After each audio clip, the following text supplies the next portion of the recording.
Mémoire de mon père, Guyane, séquence 8. Je crois savoir que dans la famille, vous étiez footballeur de père en fils. En effet, footballeur de père en fils, à tel point que j'ai hérité de mon père euh, la passe, quoi, finalement. Il m'a appris un peu à jouer au foot, après j'étais dans des clubs, nous avons eu des entraîneurs, entre guillemets. Les gens que j'ai présentés comme des entraîneurs, c'est vraiment des gens qui avaient joué au foot, soit dans la rue, soit sur le terrain. Mais j'ai commencé à jouer au foot à l'âge de 12-13 ans. Pas avant, quoi. Non, avant, on jouait comme ça dans la rue, je jouais un ballon dans la rue, on shootait, on s'amusait à 3 ou 4. Mais à jouer vraiment en équipe, à faire des matchs, c'est plutôt 12-13 ans. Vous étiez attaché à un club aussi, je crois qu'il y avait des rivalités entre clubs, et vous étiez attaché, le nom de Chirika était attaché à un club. Sport Guyanais, ça s'appelle le Sport Guyanais. Et ses couleurs, c'était simple, jaune et noir. C'était des raies jaunes et noires. Et Théolade, par exemple, appartenait, parce que ses parents étaient d'origine antillaise, il appartenait au club colonial. Ça s'appelait, c'est une maladresse ce nom-là, club colonial. Ah oui. Théolade qui était, donc... Il faisait partie du club colonial. D'accord. C'était qui Théolade exactement par rapport à toi? Alors Théolade, c'était un de mes amis. Du reste, nous avons fait le service militaire ensemble. Enfin, du reste, la première partie. Une deuxième partie en Martinique. Lui, il est reparti sur la Guyane. Et moi, je suis resté 6 mois de plus en Martinique. Parce que j'ai appris après que c'était le président du Robert qui avait manœuvré. Il était allé voir le commandant pour dire vous ne pouvez pas le retenir encore un petit peu parce qu'on a besoin de lui pour le foot. Non, il a dit ok. Donc, les clubs, c'était un peu ça. J'allais te parler d'un club parce que c'est un des clubs qui était, si tu veux, il y avait une sorte de, comment dirais-je,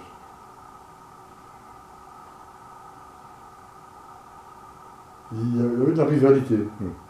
Entre le sport guyanais, donc, de ton club. Entre deux clubs, surtout, deux grands clubs, Sport Guyanais et, tu vois, Le Red Star? non, le Red Star était plutôt, le Red Star c'était le club de gens plutôt bourgeois.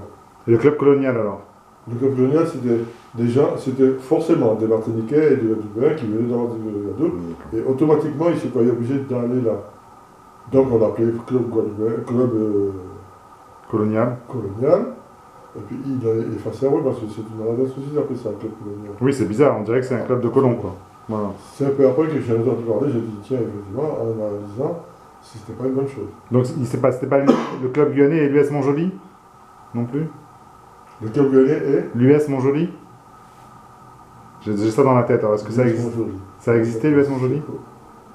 L'US Montjoly est venu après. Après. C'est bien après ça. Donc, Je dirais que c'est ce club-là qui est dirigé par le fils de Valériane, Christophe? Christophe. D'accord. Je ne sais pas s'il y est encore, mais à un moment, il appartenait au club.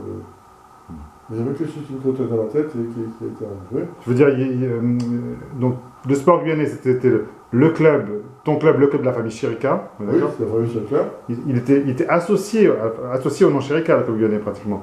Au nom Chirika. Du reste, papa, du temps de sa jeunesse, il était capitaine du sport guyanais. D'accord. Et on ne pouvait pas imaginer qu'un Chirika joue pour un autre club, si je m'en souviens bien. C'est ce que le partenaire m'a fait comprendre.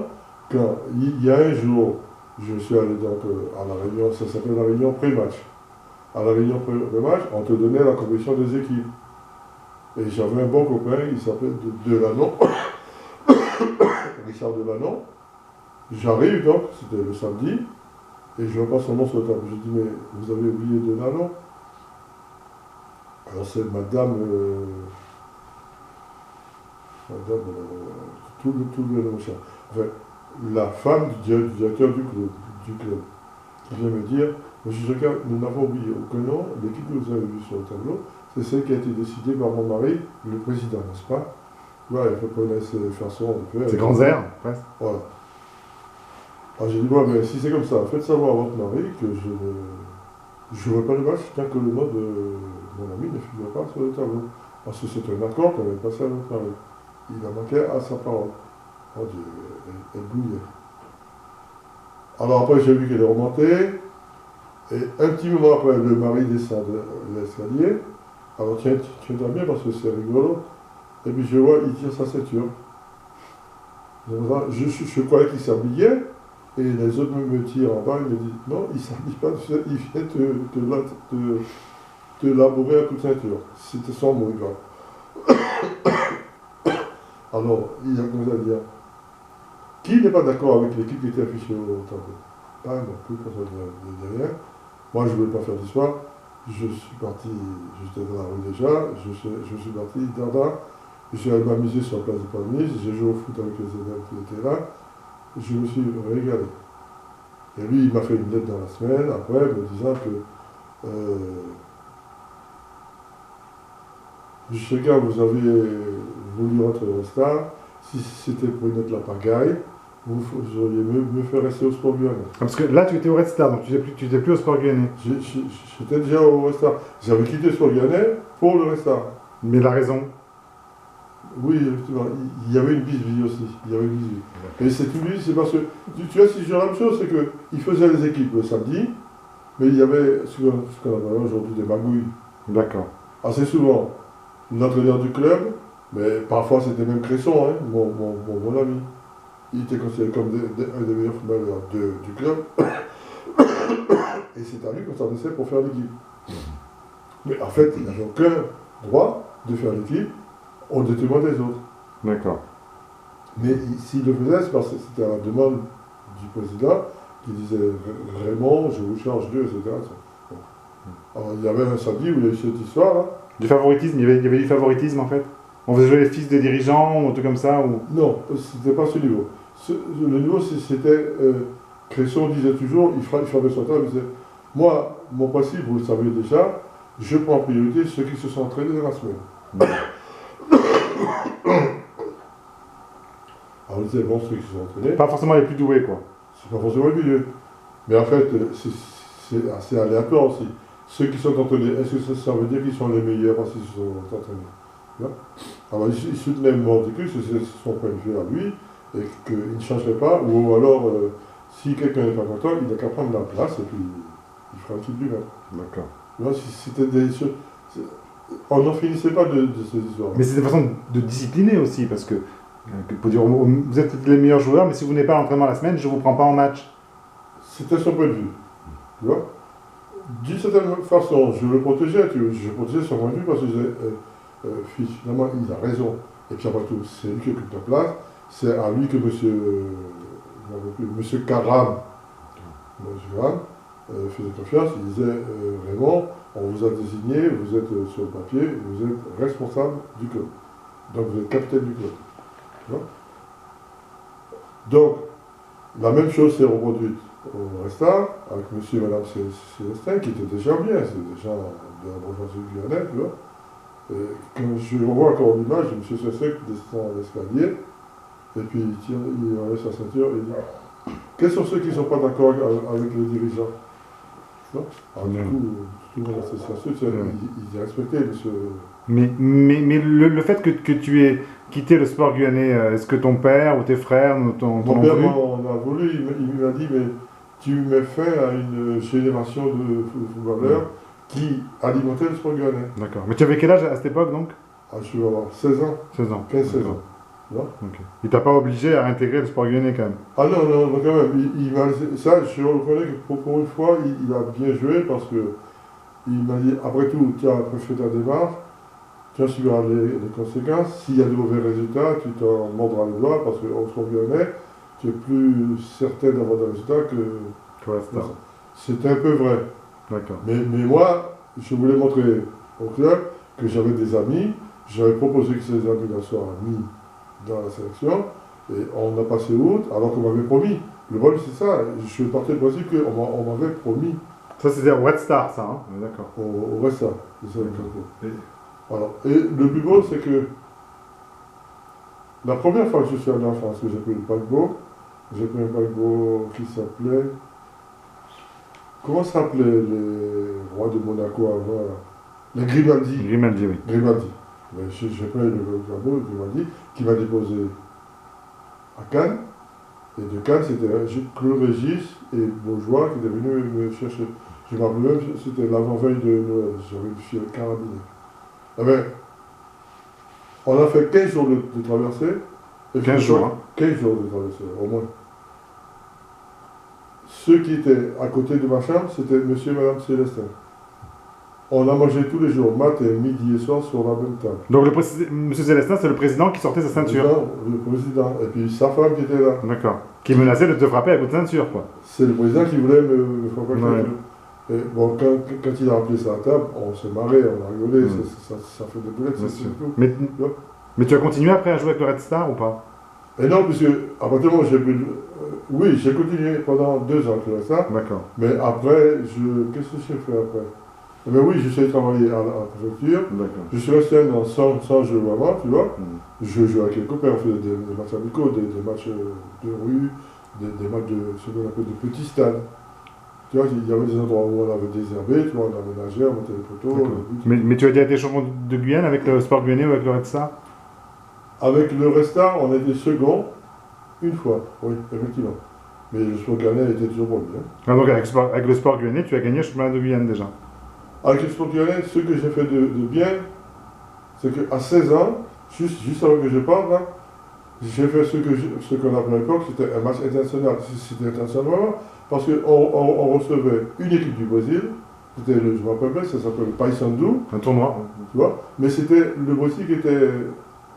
C'était pas venu avec nous quand on était allé à Regina, et il y avait le Brésil juste en face, on a traversé. Ah, moi je me souviens que on a traversé l'Oyapock, à Voilà. Saint-Georges, à partir de Saint-Georges, et on est Ouais. allé une ville qui s'appelle Martinique, qui était une ville de Brésil. Martinique. À côté de Martinique, il y Ouais. avait une toute petite ville qu'on appelait le Paysandu.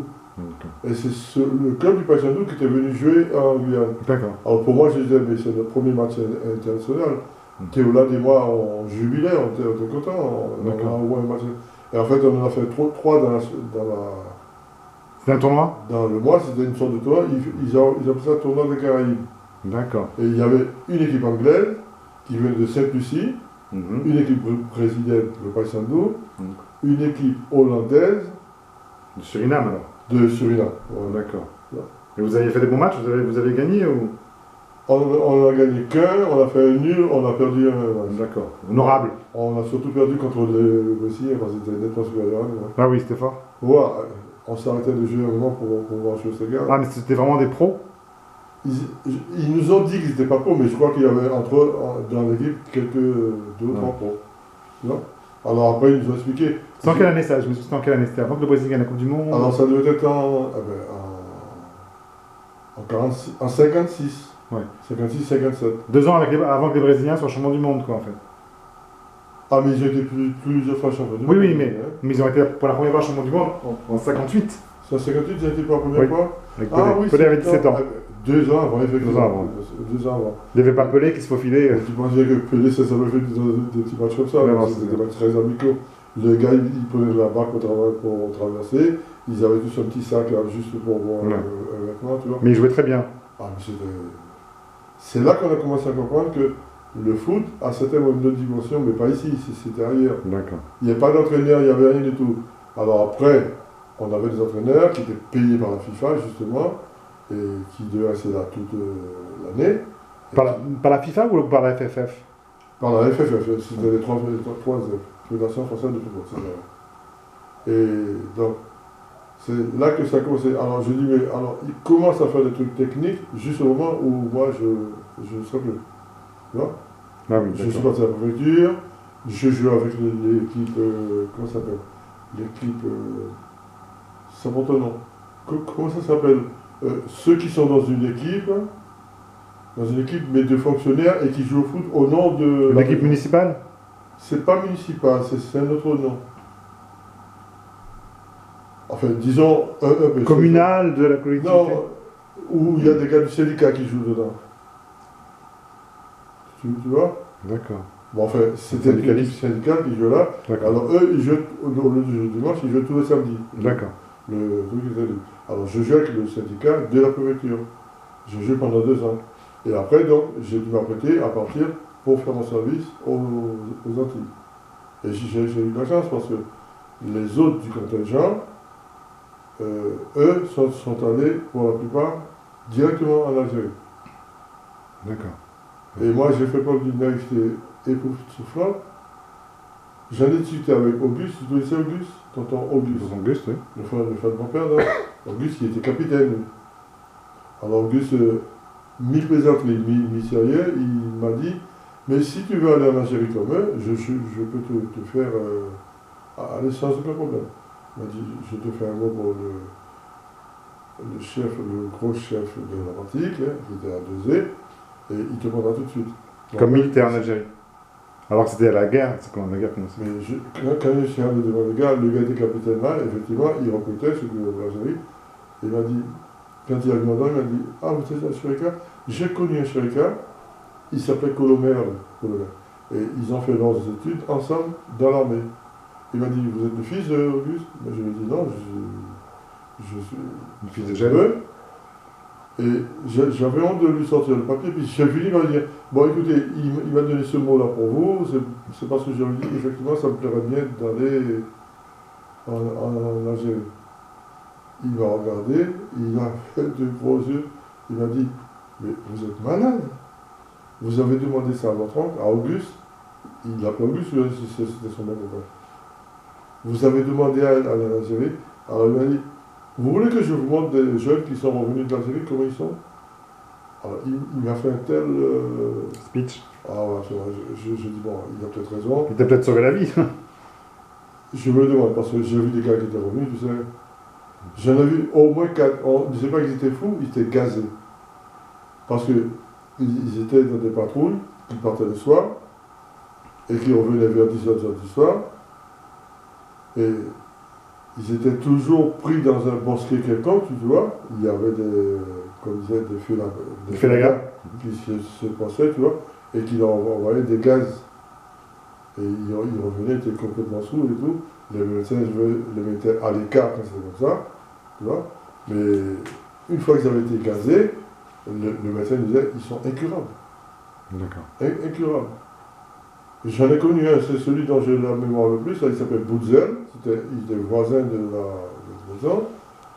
Et on m'a dit, Boudzel, tu sais, il est chez lui, mais il est complètement fou. Hein. Et je suis allé donc chez lui, et la maman m'a dit, vous savez, il est très malade ce jour-ci, il est fragile. Alors figure-toi que, une fois par an, je crois que c'est une partie de comédie aussi, hein, une fois par an, il y avait quelqu'un qui venait de France, un inspecteur, pour voir l'état dans lequel il se trouvait, et pour faire son rapport, pour dire il est dans tel état et tout. C'était pour renouveler la pension, parce qu'il touchait une pension.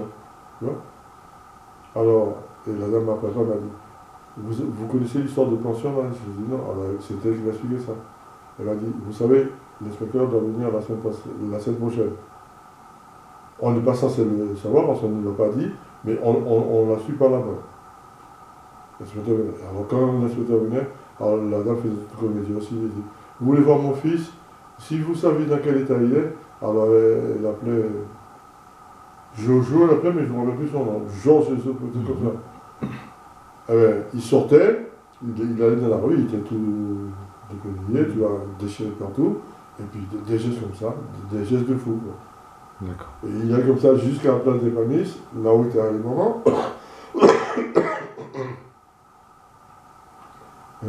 Et pieds nus, tout débraillé.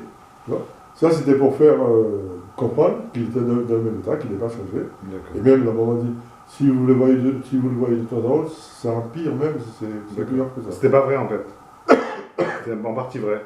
C'était en partie vrai, mais le médecin lui avait conseillé de faire le fou quand arriverait l'ordonnance.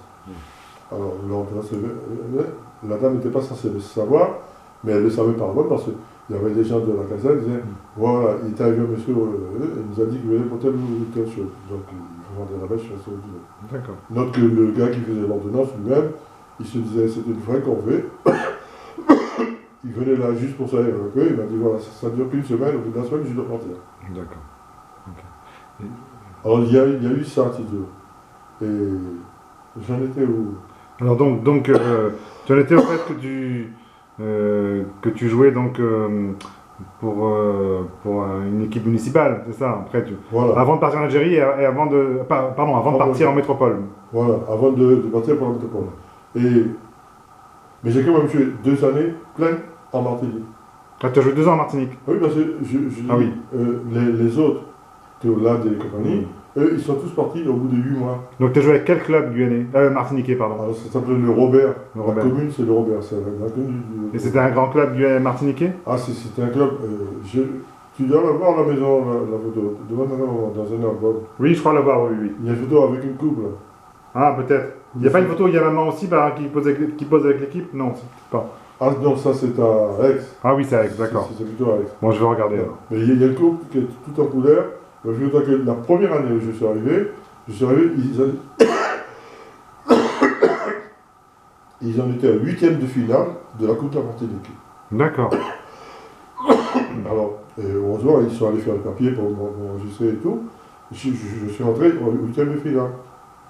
On a gagné les 8e, on a gagné les quarts de finale, et on a même gagné la Coupe de la Martinique, avec moi et un autre Guyanais, que j'avais pas forcé, je lui ai dit que viens jouer avec moi, parce que chez nous, c'est le Robert, c'est un grand club aussi, nous sommes assez bien classés.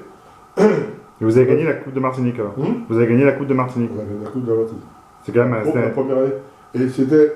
J'ai fait que 4 matchs, hein. 16e de finale, 8e... Non. Dans 8e? Quart de finale. Demi-finale. J'ai fait 3 matchs en fait. Mais tu m'as dit que le 8e, tu es rentré en 8e, tu m'as dit. Ah, mais donc c'est les 4 matchs. 8, 4, 2, et... Oui, c'est ça. 4 matchs. Et surtout qu'en Martinique, le football est un peu plus relevé qu'en Guyane, non? Il est plus suivi. Ah oui. Parce que dans un stade en Martinique, par exemple, moi je joue la finale de la Coupe de la Martinique, il y avait quelque chose comme presque 30 000 spectateurs. Hein. Ah oui, d'accord. C'est tout Fort-de-France, c'est la finale de la Martinique. D'accord. Tu vois? Et ça jouait bien en football? Ah, il y avait de sacrés joueurs. Ah oui. Il y avait de sacrés joueurs. Et toi, tu jouais à quelle place? Écoute, j'ai même vu, cette même année-là, j'ai vu 2 grands joueurs. Un qui est venu au Robert, mais ils étaient déjà du Robert, c'était des gars du Robert qui étaient partis pour la fin. Je ne sais pas si tu te rappelles ces noms-là. Il y avait un qui appartenait au meilleur club de la Martinique, c'était le Golden, et c'était un gardien. Tu ne vas pas te souvenir, un grand gardien de l'équipe de France dans ces années 58, 59. Non, ça ne dit rien. Mais il joue en équipe de France? Ah oui, il n'a pas fait la Coupe du Monde. C'est pas même moi qui l'ai fait la Coupe du Monde, non, c'est pas moi. Ils jouent en équipe de France, et ils ont joué. Écoute, ça te dit quelque chose, Charles Alfred? Non, mais je peux chercher, mais non. Ah, mais c'est un grand nom. D'accord. C'est un grand nom du foot français qui a joué plusieurs fois l'équipe de France. D'accord. Il a même été capitaine de l'équipe de France. D'accord. Mais comme gardien, alors? Non, Charles Alfred, c'était le capitaine de l'équipe de France, c'était un libéraux. Libéraux, d'accord. Un libéraux. Tu cherches Charles Alfred. Charles Alfred. Mais il n'a pas joué la Coupe du Monde, lui non plus. C'est ce que je me demande là, justement. S'il a joué en Coupe du Monde, ça n'a pu être en 54. Ah oui, en 54. 54. Parce qu'en 58, je veux dire. Voilà. Est-ce qu'en 58 il a joué? Si tu as un petit manuel je regarderai. Tu me diras si je me rappelle plus. Donc tu t'as joué contre ces 2 joueurs-là? Ou avec? Non, ils sont venus juste l'année d'après. Pendant que je jouais en Martinique, ils étaient déjà en Guyane, ils sont venus après, si bien qu'il y en a un qui est venu nous voir, il jouait à... Comment ça s'appelle là, ici? Ils étaient en première division à cette époque-là. Pas l'OM, non. Non, pas l'OM justement, mais un club de la région. Le club de Nîmes. Ah, Nîmes Olympique? Nîmes Olympique. Il jouait au Nîmes Olympique. À Nîmes Olympique, je t'avais même dit une fois qu'il y avait l'entraîneur du Nîmes Olympique, c'était le bon ami de celui qui était directeur pour moi en Algérie, M. Mayedine, ça dit quelque chose. C'est lui qui était directeur de l'école. Et il m'a beaucoup parlé de ce monsieur qui était son bon ami. D'accord. Donc, alors tu as fait ton armée en Martinique et tu as gagné la Coupe de France, à la Coupe de Martinique avec le Robert. Ah, avec le Robert, c'est cette photo-là que j'ai. D'accord. C'est un des meilleurs souvenirs footballistiques? Oh, alors, là, je veux te dire que, écoute, les gars m'aimaient vraiment comme. D'accord. C'est là où tu as le mieux joué au football en fait? Le président était venu à la fin du match, il m'a dit, mais écoute, c'est le bon Dieu qui t'a envoyé, c'est pas. Je me rappellerai toujours même, il y avait un gars du Robert, Ce jour-là, on jouait au Robert, on recevait un des meilleurs clubs et tout. Et puis on s'entraînait juste à côté. On était presque au bord de l'eau. Hein. On s'entraînait, et puis il y a Martinique qui est venu. Ah, il me regarde, il me dit, qu'est-ce qu'il y a? Il y a quelque chose. Alors, mais c'était un gars de, si on peut dire, de la forêt, il parlait lourdement créole. Il ne parlait pas français du tout. Hein. Alors c'est son collègue à côté qui a traduit. Il a dit, c'est ce que le monsieur me demande. Il dit, mais est-ce que j'ai un émoi dans les pieds parce qu'il comprend que la balle va et revient tout de suite dans le pied. Il m'a dit, mais c'est un émoi qu'il a dans le pied, c'est pas possible. Tu vois. Mais j'ai eu énormément d'anecdotes comme ça, mais si bien que le président avait demandé la permission exprès au capitaine de l'équipe où j'étais, pas de l'équipe, de la caserne où j'étais, et le capitaine avait donné la permission permanente au président, il avait signé un papier, disant qu'il avait la permission de venir me chercher le samedi et de me ramener le dimanche soir. D'accord. Tu sais où il me mettait le samedi, je ne sais pas si tu l'as dit déjà? Non. Je dormais dans un presbytère. D'accord. Parce qu'il y avait un curé qui était un curé originaire du Robert, qui revenait de France, et qui avait dit au président à la réunion, écoutez, si vous avez des problèmes, amenez-les-moi, je m'en occuperai. Et effectivement, il venait toutes les heures voir si j'étais bien. Il me dit, on vous avait servi, vous aimiez? Il y a même une petite qui était là, qui servait de bonne au curé, et il a dit, quand je ne suis pas là, vous êtes entièrement à la disposition de M. Chérika. Hein, pour que tu sois en bonne forme pour jouer le lendemain? Absolument, absolument. Mais je me rappelle, ça me fait toujours plaisir, tu sais, d'avoir des gens comme ça avec toi. Ben oui, oui. Ah, c'était vraiment le rêve. D'accord. On a l'impression que c'est un des meilleurs moments de ta jeunesse, quoi. Ah, mais moi, je me rappelle, il y a une dame dont je me souviens toujours, c'était madame Lafille, la femme du président. J'ai rencontré ça, Valérie. Elle était sous. Comment ça s'appelle? Il y a le principal et il y a. Principal adjoint? Principal adjoint. Elle était principal adjoint, en même temps elle était prof de maths. Et elle discutait assez souvent avec moi. Elle aimait bien discuter avec moi parce qu'on parlait d'école, de matière de poésie, de tout, tu vois. Mais c'était une dame très lettrée. Tu vois. Et c'était donc elle qui avait épousé mon président de club. D'accord. Alors, mon président de club se servait de moi dans la mesure où le samedi, il venait me chercher effectivement à la caserne. Et puis il me disait, tu n'es pas pressé, je suppose, de toute façon tu dépends du club jusqu'à dimanche. Il m'amenait chez sa maîtresse, il débarquait chez sa maîtresse, il restait une heure ou deux, il buvait, il mangeait et tout. Et puis après, il me dit, si ma femme te demande, tu dis qu'on a rencontré des amis et ils ont forcé à venir prendre la planche à une commune, tu vois, qui était à... Ouais. Exactement. Alors, je me rappelle souvent, sa femme disait, mais, monsieur Cheka, vous êtes cru obligé de suivre mon mari là où il allait? J'ai bien compris que c'était toute façon de dire. Il m'a pris pour une imbécile, mais je ne suis pas une imbécile, je sais où il était. Et si je veux savoir où il était et combien de temps il est resté, je peux le savoir tout de suite, elle me dit. D'accord. Je dis, voilà, où je suis tombé là. Mais juste une chose, entre Guyanais et Martiniquais, ça se passait bien, il n'y avait pas parce que toi, tu es un Guyanais qui vient gagner quand même en Martinique.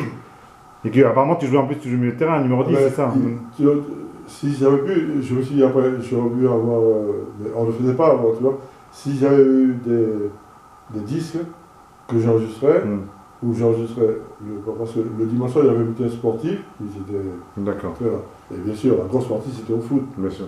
Alors, il m'appelait le petit Guyanais. Alors assez souvent il me disait, le petit Guyanais a encore fait des siennes. Tu vois, ça veut dire, voilà, il a joué tel match contre l'équipe et tout. Il a joué, alors je me rappelle le gars, il avait un autre truc très très connu, genre, tu sais, il était un peu comme... en France, il y avait Rouquier, ça ne dit pas non plus, dans les années 50. Non. Bernard Rouquier, c'était un des speakers du sport, ils étaient trois ou quatre. Énormément de gars qui étaient là, qui faisaient là. Alors, ils faisaient leur bulletin au stade même, après ils allaient à leur atelier, comme ils disaient, et à l'atelier, ils préparaient le bulletin sportif, quoi. Le bulletin sportif, mais à la radio. D'accord. De la radio. Et donc, il t'appelait le petit Guyanais. Le petit Guyanais. Mais c'était méprisant ou pas du tout? Non, c'était juste. C'était affectueux, c'est plutôt affectueux ou méprisant? Oui, plutôt affectueux. D'accord. Eux, ils étaient là pour le foot, ils aimaient bien le foot. D'accord. Je me rappelle, ah ben oui, je ne t'ai même pas dit le nom de l'autre. Sheila, c'était l'autre là, qui venait de. D'accord. Il s'appelait Chilan. Chilan, je vois. Et Chilan, il a joué à Saint-Étienne à un moment. D'accord, carrément. Tu vois, il a joué à Saint-Étienne. Il a joué, quand je l'ai connu au départ, il est venu voir Robert. Alors il était impressionnant. Hein. Chilan, il avait des mollets comme ça. De gros mollets. Et il me disait, je vais t'apprendre à tirer le corner, tu vois. Alors il me mettait sur la ligne de corner, il faisait partir la balle, il te dit, tu vas regarder, tu regardes d'abord la balle. Mais juste avant de shooter, tu ne regardes plus la balle. Il faut que la balle, tu lises. Tu l'as à la tête. Voilà. Et c'est lui qui m'a appris, il m'a appris un truc. Il m'a appris, par exemple, que quand je shootais un coup franc, le coup franc, il fallait que mon pied, mais pas celui qui va shooter, le pied atterrit juste derrière la balle. D'accord. Tu vois? Et tu tires de l'autre, il me dit. Il m'a dit, j'ai vu déjà que tu es gaucher, ton pied droit, Ah, presque devant la balle, et tu tires de l'autre pied. D'accord, ok. Tu vois?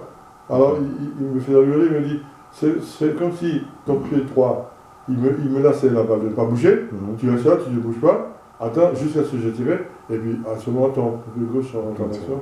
Tu vois, c'est des petites astuces, tu vois, mais je les ai retenues après.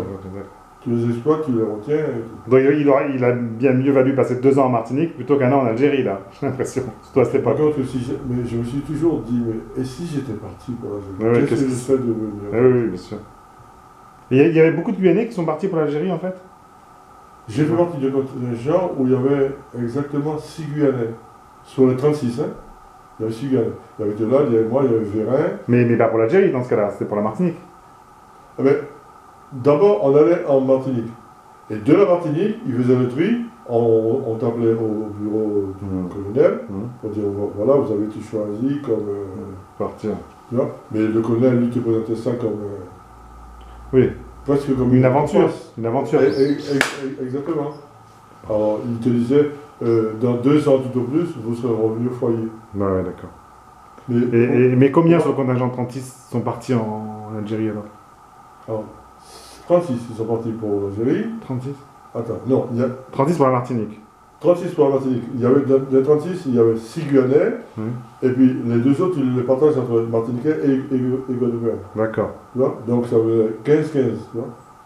Et on dormait dans ce qu'on appelait des casemates de Fort de les casemates, c'est ceux que pendant la guerre, on avait construit contre les avions. D'accord. Ça veut dire que c'est toute une partie de la caserne qui se trouvait en contrebas. Il fallait descendre comme si tu descendais dans une grotte. D'accord. Mais réellement, combien sont partis pour l'Algérie de Guyane dans ton contingent? Dans mon contingent, 6. 6, ah, d'accord, oui, d'accord, j'ai pas compris. 6, tu vois. Oui, mais toi, t'es pas parti pour l'Algérie, je comprends pas. Ben non, mais attends. Le contingent, si tu veux, il part de Cayenne. D'accord. Il rencontre les Martiniquais. Tu vois? On a fait. Qu'est-ce qu'on a fait? On a fait 3 semaines sans sortir, interdiction de sortir pendant 3 semaines, ils appellent ça. Une sorte de couvre-feu, je sais pas. Non, c'est pas un couvre-feu. On est là pendant 3 semaines, chaque matin il nous faisait faire des choses assez dures. On allait au tir, au truc comme ça. C'est pas promotion, mais c'est un nom comme ça, tu vois. D'accord. Tu faisais tes premières armes, quoi. Tu apprenais à tenir le fusil, à diriger le fusil, à faire les tirs, à marcher, des trucs comme ça, tu vois. Ah ben, on faisait tout ça. Et au bout de ce stage-là, si tu veux, c'est une sorte de stage, au bout de ce stage, on nous appelait tous, on restait au garde à vous dans la cour, et puis on donnait la liste de ceux qui étaient désignés pour l'Algérie. Alors je me suis dit, pourvu qu'ils ne soient pas trompés, mon Dieu, ça ne me dit plus rien maintenant, ça ne me disait plus rien, j'étais dans la liste, mais effectivement, la liste est passée, j'ai pas été nommé. D'accord. Mais combien sont partis réellement alors?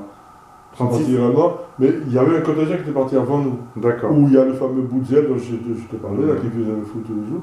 Mais il n'était pas le seul, ils étaient 7 ou 8 comme ça en Guyane. D'accord. Mais tu connais des amis à toi ou même des amis d'amis qui sont pas revenus d'Algérie, comme partant en Guyane? Qui sont pas revenus d'Algérie. On m'avait dit qu'il y en avait un, on m'a donné un nom, mais ça ne me disait rien, je ne sais pas. Tu sais, il n'y a pas forcément des gars de Cayenne, hein, il y avait des communes aussi. Hein, tu vois, il y avait des gars de communes. Mais ça circulait effectivement, il y avait 1 ou 2 qui étaient morts gazés, qui étaient morts sur place. Sur place, tu vois.